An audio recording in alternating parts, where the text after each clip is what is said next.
The stars above Varelia Prime pulsed with unnatural calm. Massive spires of glass and steel reached into the clouds, blinking with red and gold lights. In orbit, hundreds of Dominion ships glided in smooth patrol paths, scanning for threats that hadn't come in centuries. Peace, at least on the surface, was absolute. Inside the central command chamber of the Dominion's High Fleet, Archon Kale Vurith stood facing a towering glass screen. Data streamed across it in tight Thalrex script, long-range scans, hyperspace ripple reports, fringe patrol logs. Most were routine, but one stream flashed in yellow. Unidentified gravitational surge detected, outer dark region. Repeating. Kale narrowed his slitted eyes. He motioned to a young officer nearby, a scaled Thalrex with trembling hands. Again, Kale said sharply. The officer swallowed. Yes, Archon. Fourth occurrence this cycle. Same pattern. Extreme mass signature. It's large. Kale turned back to the screen. Have you cross-checked with any known warp routes? We have, the officer said. It doesn't match any Dominion or Allied activity. But it's organized. The formations are too clean. Kale frowned, then turned and walked slowly to his seat in the center of the chamber. His cape dragged across the polished floor. A faint whisper passed through the air, the same whisper that had followed him for decades. A rumor. A myth. Earth. He leaned forward. Send a scout ship. Deep range. Don't announce it to the council yet. If it's pirates, crush them. If it's something else, we'll know soon enough. Far across the galaxy, beyond the mapped systems and patrol lines, the dark shimmer of hyperspace opened like a scar. Ship after ship emerged. Each was colossal, sleek, dark gray hulls, sharp as blades. They moved in complete silence, flying in disciplined formations. At the center of this impossible fleet was the largest warship of them all, the Horizon Breaker. Inside its command bridge, Commander Jackson Morrow stood with both hands behind his back, facing a large holographic projection of the galaxy. His face was marked by time, deep lines, steady eyes, and a trim beard streaked with gray. He wore a simple black uniform marked with the insignia of the human remnant, a fractured Earth surrounded by stars. Behind him, the crew moved quickly but calmly. No shouting. No panic.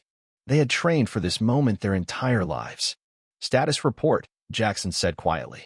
A female officer stepped forward. All 100,000 ships have exited the rift safely.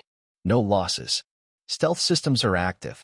We are holding position near Dominion territory border. Awaiting your command. Jackson nodded. He took a deep breath and stepped onto the center platform. All hands, he said, his voice now amplified across every ship in the fleet. This is Commander Morrow. Across thousands of ships, across bridges, barracks, and engineering decks, heads turned. Every human listened. For 500 years, we survived in silence. For 500 years, we rebuilt what they tried to destroy. They erased our world, our name, and our people. They told the galaxy we were a myth. He paused. The silence was heavy. But today, we return. We return not for war. We return for truth. For home. For Earth. He looked up at the stars. Our fleet will cross into known space in 24 hours. We will announce ourselves with a message of peace. But if they raise weapons, he paused again, voice steady, we will show them that Earth was never a myth. It was a warning. Back on Varelia Prime, Kale stared at a frozen image captured by the scout ship's last transmission. A fleet. A human fleet. Warships stretching from horizon to horizon. Kale's expression didn't change, but his voice dropped low. Impossible. The Dominion border world of Carex-4 floated in quiet orbit around a red star. Its skies were usually calm, home to traders, miners, and low-ranking soldiers stationed far from the politics of Varelia Prime. No one expected anything unusual here. Not this deep into safe territory. But that peace ended in a single moment. Without warning, the sky above Carex-4 darkened. It wasn't nightfall. It was warships, human warships, thousands of them.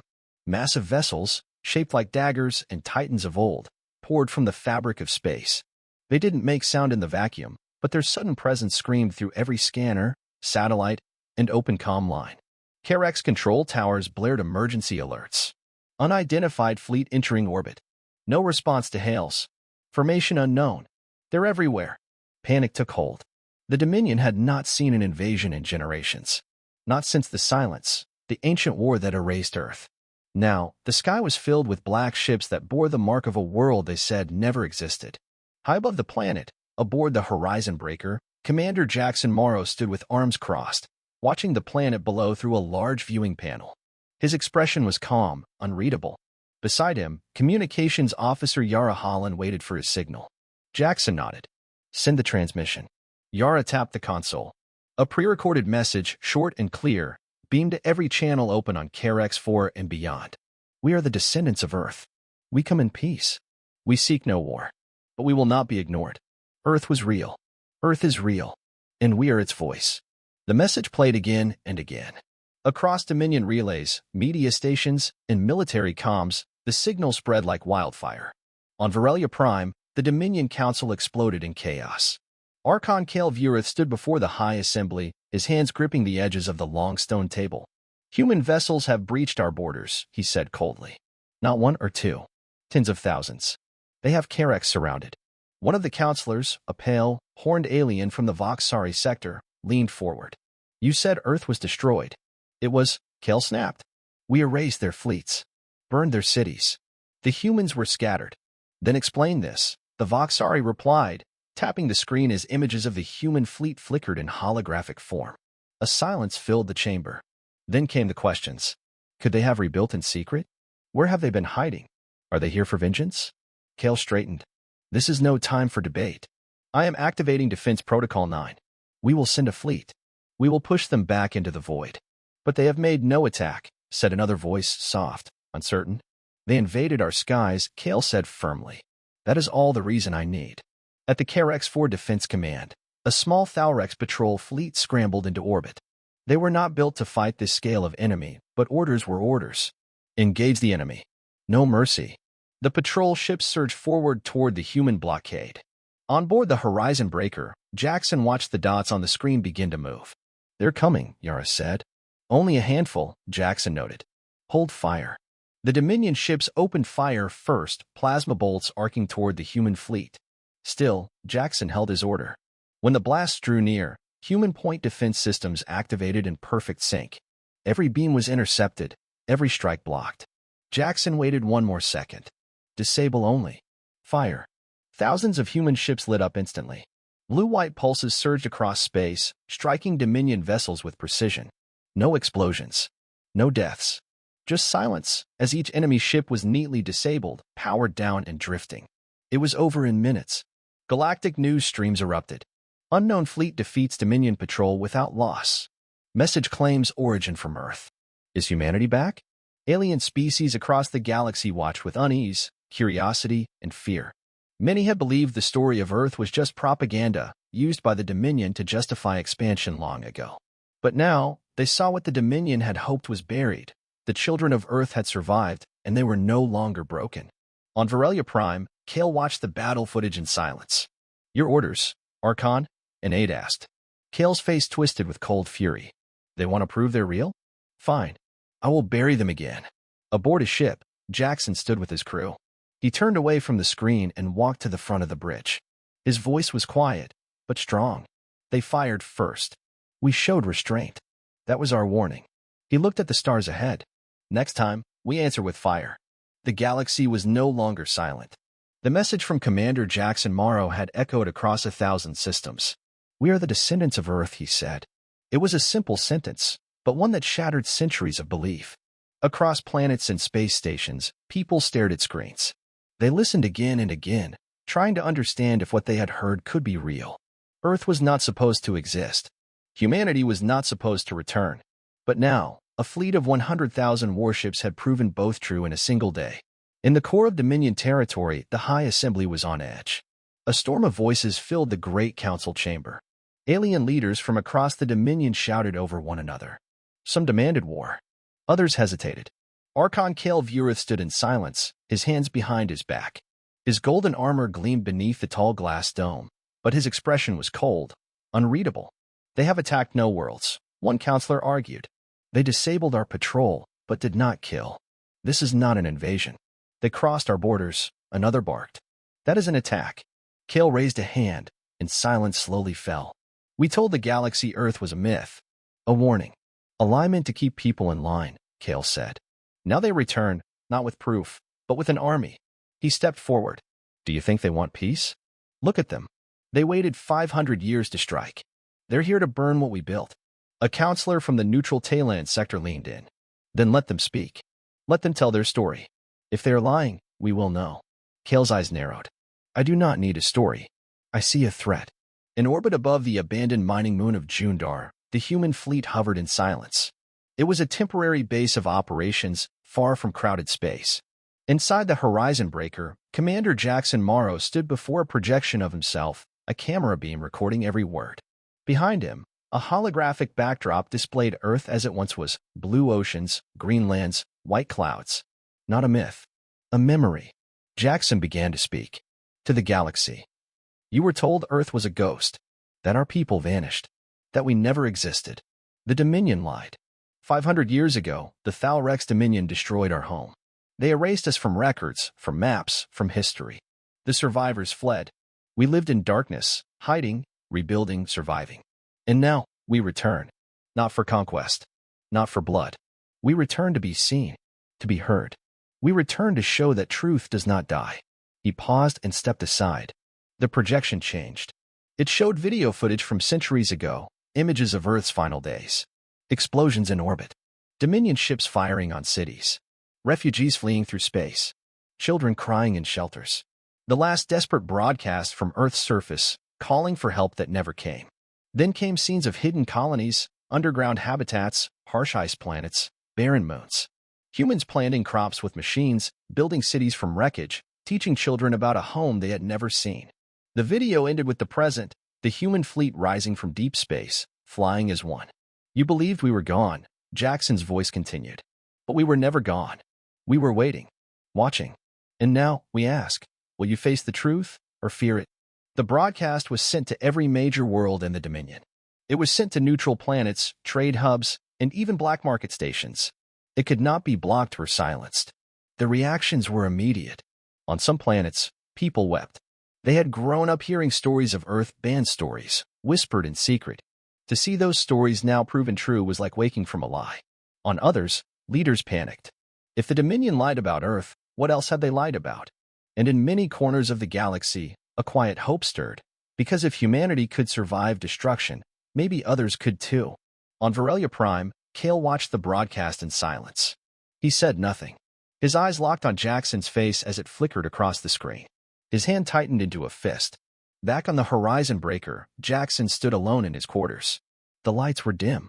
A single photograph sat on the table beside him, a black and white image of a boy holding his mother's hand in a dusty colony corridor. That boy was him. That corridor had been home once. He picked up the photo, then looked out the window at the stars. Yara's voice came through the intercom. Commander, incoming message. Dominion fleet is mobilizing. They've called for reinforcements across 5 sectors. Jackson didn't flinch. They're choosing fear, he said. We expected this, Yara replied. Jackson turned, calm and focused. Then we answer it with strength. The silence of space held its breath. The lie was broken. The truth had been spoken. And now, the galaxy would have to choose. The calm before war never feels like peace. It's too still, too sharp, like the moment just before a storm breaks the sky. Above the capital world of Varelia Prime, that calm was already cracking. The Dominion fleet filled the upper atmosphere, thousands of ships, layered in tight formation, weapons primed and shields active. Every docking bay, every turret, every command center was on high alert. Fighters swarmed in organized patrols, weaving between destroyers and cruisers. Inside the Dominion War Council Tower, Archon Kale Vura stood before a giant battle map. It showed the entire system, Varelia at the center, defense lines drawn in precise circles, planetary shields at full strength. Behind him, the top generals and admirals of the Thalrex Dominion waited for his order. They are coming, Kale said flatly. And this time, they will not leave. An aide whispered into his ear. Kale's golden eyes narrowed. They've arrived. Above the planet, reality bent, and then broke. A ripple tore across the stars. One by one, human ships dropped out of hyperspace. First dozens, then hundreds, then thousands. And still they came, filling every quadrant of space. They moved like a single body, silent, precise, disciplined. In less than a minute, 100,000 warships surrounded Varelia Prime. The planet's daylight dimmed. Shadows covered entire cities. Civilians ran to shelters. Military towers screamed with sirens. Panic spread fast. From orbit, it looked as if the sky itself had cracked open and bled iron. On board the Horizon Breaker, Commander Jackson Morrow stood at the heart of the command bridge. Every screen around him showed ship positions, enemy movements, and the planet's defense grid. Yara Holland approached. They've raised all planetary shields. Weapons locked on us. Orders. Jackson didn't answer right away. He stared at Varelia through the observation window, its sprawling cities, its golden towers, its proud banners waving in the upper atmosphere. Then he spoke calmly. Open a channel. Yara nodded. A moment later, Jackson's voice rang across all Dominion frequencies. This is Commander Jackson Morrow of the Human Remnant Fleet. We come not to conquer, but to confront. We ask only for recognition, for truth to be spoken. Stand down your weapons. Lower your shields. Let us speak. In the War Council tower, Kale slammed his hand against the console. Enough, he barked. This is no ambassador. This is a threat. He turned to his generals. Begin the attack. The Dominion fleet opened fire. Thousands of plasma cannons lit the sky. Bolts of red and violet energy screamed through space toward the human armada. Missiles launched from surface silos. Orbital defense platforms joined the assault. But the human fleet was ready. Defensive grids locked into place. Countermeasures flared. AI-controlled interceptors zipped between the blasts. Human ships shifted position with machine-like precision, absorbing, dodging, and deflecting most of the damage. Jackson stood firm. Return fire, he said. Non-lethal force. Disable only. Across the armada, blue energy beams fired back. They struck engines, shields, and weapons systems, not hulls. Dominion ships sparked, stuttered, and fell out of formation. Dozens were disabled in minutes. The Thalrex fought hard, but they had grown soft in their years of power. They were not ready for an enemy that had trained in the harsh dark for generations. They were not ready for Earth's children. Kale watched in disbelief as ship after ship went dark. How are they this strong? He muttered. An officer replied, their tech is advanced. Their fleet is larger than any we've seen. Their coordination is perfect. Kale's eyes burned. Then take me to the command cruiser. I'll face him myself. Inside the Horizon Breaker, Yara turned to Jackson. Kale's personal warship is moving toward us. Alone. Jackson nodded. He wants to end this face-to-face. He looked around the bridge. Ready the boarding team. The two ships met between the stars, Kale's Spear and the Horizon Breaker. No fleets followed. No shots fired. Just two commanders with the weight of history behind them. Jackson stepped aboard the Dominion ship with a small team. No weapons drawn. He entered the command hall and found Kale waiting. Tall, armored, proud. Commander Morrow, Kale said coldly. You came to die? Jackson stared back calmly. No, I came to end this. Kale walked slowly down the steps of his throne-like platform. You claim peace, but you bring an army. We bring truth, Jackson said. You fired first. We held back. You think history will remember you as heroes? Jackson's eyes narrowed. History already forgot us once. We won't let it happen again. They stood face to face. Neither flinched. Kale reached for his blade. Jackson didn't move. You want a war? Jackson said softly. Or do you want to live long enough to see the world where lies no longer rule? Kale paused. The silence between them stretched. Then Kale turned. He dropped the blade. It clattered to the floor. He sat. And for the first time, the sky began to clear. Above Varelia, the battle ceased. One by one, Dominion ships powered down their weapons. The planet's shield lowered. And for the first time in 500 years, Earth's voice was heard and answered. Silence filled the command chamber of Kale's Spear. The air between the two commanders, Jackson Morrow and Archon Kale Vurith, was heavy with history, pride, and truth. Jackson stood still, his posture calm but unshaken. Kale, seated now, stared at the floor, his blade lying abandoned at his feet.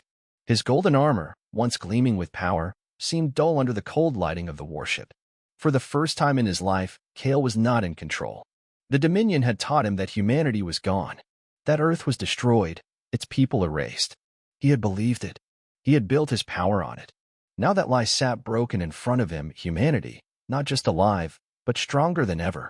You waited centuries to return, Kale said finally. His voice was low and bitter. Why now? Jackson's reply came softly. Because we finally had a voice that could be heard. He stepped forward, slow and steady. For generations, we lived in silence, in exile. Our people rebuilt with nothing. They died nameless on frozen moons. They bled under alien suns. But they never forgot Earth. Kale raised his eyes. You came here with fire. Don't pretend you're innocent. We came ready for fire, Jackson said. But we gave you a chance to choose peace. Kale's jaw tightened. And if I hadn't lowered my weapons, we would have finished what you started 5 centuries ago. Above Varelia Prime, the stars were calm again. The human fleet held position but did not advance. Dominion ships floated in uneasy silence, their systems offline, their crews watching and waiting. Across the capital, citizens peered from shelters and towers, confused but alive. Inside the Horizon Breaker, Commander Morrow's second-in-command, Yara Holland, watched the communication feeds. Still no attacks, she reported. Their fleet remains inactive. Civilian transmissions are pouring in, some angry, most stunned. Another officer added, several neutral factions have sent messages. They request talks with Commander Morrow directly. They want to hear Earth's side. Yara allowed a small smile. He did it. Back aboard Kale's spear, Jackson moved toward a wide display screen built into the wall. With a nod, he activated a series of visual records. They weren't tactical maps or threat reports. They were memories. Old video clips played, grainy but real. A mother reading to her child in a dusty human shelter. Engineers welding ships in asteroid fields. A classroom of children learning about Earth from old books, their teacher drawing the continents from memory. You erased our name, Jackson said, turning to Kale. But you couldn't erase what we remembered. You couldn't erase who we were. Kale stood again. His face was tense. I did not destroy Earth. That war was before me. But you upheld the lie, Jackson said, firm now. You built an empire on the myth that we never existed. Kale's hands closed into fists. You don't understand the cost of empire. Truth creates doubt. Doubt breeds rebellion. Then maybe your empire was built to fall, Jackson answered. They stared at each other, 2 men born from different worlds, shaped by war, bound by decisions they could no longer escape. Finally, Kale stepped back. What do you want, Commander? Recognition, Jackson replied. Nothing more. No territory? No vengeance. Kale scoffed. Then why bring a fleet large enough to destroy half the galaxy? To remind you, Jackson said quietly, that we could. But we won't. Back in the Dominion Council chambers, news of the meeting spread fast. A live transmission from Kale's flagship was broadcast to the highest-ranking leaders across the Dominion. Jackson appeared on the screen, firm, clear, direct. The Earth was real. Its people survived. We are those people. We do not seek conquest. But we will not be forgotten again. We are ready to join the stars not in silence, but in strength. Choose peace, or prepare to be remembered for your fear. It wasn't a threat. It was a choice. Later, as Jackson prepared to return to his ship, Kale stopped him at the ramp. You'll leave now? Kale asked. Yes, Jackson said. We've made our point. We won't stay in your skies. Kale nodded slowly. You spoke well today. For a myth. Jackson turned to face him. You had the power to destroy truth. But it returned anyway. That's the weight of power. It always comes back. The ramp closed. The boarding craft rose. Jackson returned to the Horizon Breaker, his fleet parting slightly to allow him passage. In minutes, he was back aboard his command bridge, where Yara and the officers greeted him with quiet nods. Status? He asked. All Dominion weapons are offline, Yara said. The Council is meeting to vote. But early reports show support for peace. For recognizing Earth. Jackson let out a breath he'd held for years. We're not ghosts anymore, he said. No, Yara replied. We're history now. He looked at the stars one last time before turning to his seat. Prepare the fleet, he said. We're going home. The skies above Varelia Prime had cleared. The human fleet, once feared, now watched with awe, began to move. One by one, the 100,000 warships broke formation and shifted away from the Dominion capital. No shots fired. No cities burned. No worlds conquered. They had made their statement. In every corner of the galaxy, screens flickered with a single truth. Earth was real, and its people had returned. Inside the Horizon Breaker, Commander Jackson Morrow stood quietly on the bridge. The lights around him glowed soft and calm. The urgency of war had passed. Now came something harder, healing. Fleet holding formation, Yara Holland reported. No pursuit from Dominion forces. The Council just released a statement. Jackson turned. Read it. Yara tapped the console. The Dominion officially recognizes the human remnant as a sovereign force. Earth's destruction is no longer denied. A neutral zone is being opened for diplomatic talks. Jackson nodded. There was no celebration in his voice, no triumph. Just purpose. We survived. That's our victory. He walked to the central console. A new destination glowed on the star map. Earth. The journey was long. The route to Earth had been hidden for centuries. Only fragments of ancient maps remained, passed down through generations of survivors. Jackson had spent his entire adult life tracing them, rebuilding what the galaxy had tried to erase. Now, for the first time in 500 years, a human fleet charted the path home. No escorts followed. No enemies waited. Just silence and the stars. When the first scanners picked up Earth's signal, the bridge fell quiet. Jackson stepped forward. The screen before him showed a blue sphere rising from the darkness. Faint rings of clouds circled above deep oceans and familiar land masses. It looked different, scarred, quiet, changed, but unmistakable. Earth, the cradle of humanity. The myth made real again. "Bring us in low," Jackson ordered. "Let them see it." The fleet descended, slowly, carefully. They didn't come as conquerors, but as sons and daughters returning home. The massive warships hovered high in the atmosphere, casting soft shadows over forests, plains, and ruined cities hidden beneath green. There were no signs of civilization on the surface. Earth had slept for centuries, but the land was still alive. Nature had taken back what war had once destroyed. Jackson stood at the viewing window and said nothing. His eyes stayed fixed on the planet. His thoughts were quiet, but heavy. He remembered stories told in cold bunkers. Images passed through cracked screens. Poems written on metal walls by children who had never seen a tree. All of it had led here. Later, a small landing craft touched down in what was once known as New America, now just a stretch of wild land, overgrown and untouched. Jackson stepped out alone, boots pressing into real Earth soil. The air was clean, cool, and rich. Birds scattered through the trees. Wind moved through tall grass. A rusted sign lay buried beneath vines. It was unreadable, but he knew what it once said. "Welcome to Earth." He knelt down and picked up a handful of dirt. No throne, no speech, just silence and gravity. Yara's voice came through the calm. "Commander, the fleet is standing by." He replied softly. "Let them wait." He walked forward, each step slow and steady. Ahead stood the remains of an old monument, half buried, its stone face cracked. He brushed away the moss. It was a statue. A woman holding a child, pointing toward the stars. The symbol of Earth's past. Jackson stood before it, then placed his hand on the base. "I kept the promise," he whispered. "We came back." He didn't cry. He didn't need to. The wind carried the weight. Later that day, a signal was sent from the horizon breaker to every known system. It wasn't a warning. It wasn't a threat. It was a statement.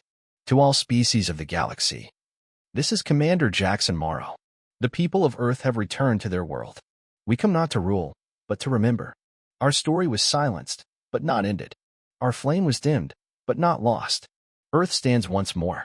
And from it, we offer peace, truth, and unity to any who would listen." Across the stars, reactions were mixed. Some feared this new power. Others welcomed it. Many remained uncertain. But no one denied what had been proven. Earth was no longer a myth.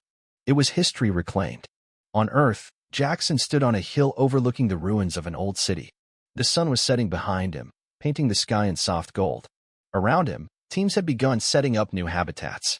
Human flags flew once more, not in dominance, but in memory. He watched silently, the wind brushing his coat. He spoke aloud, though no one stood beside him. "To those who doubted us, we are real. We are home."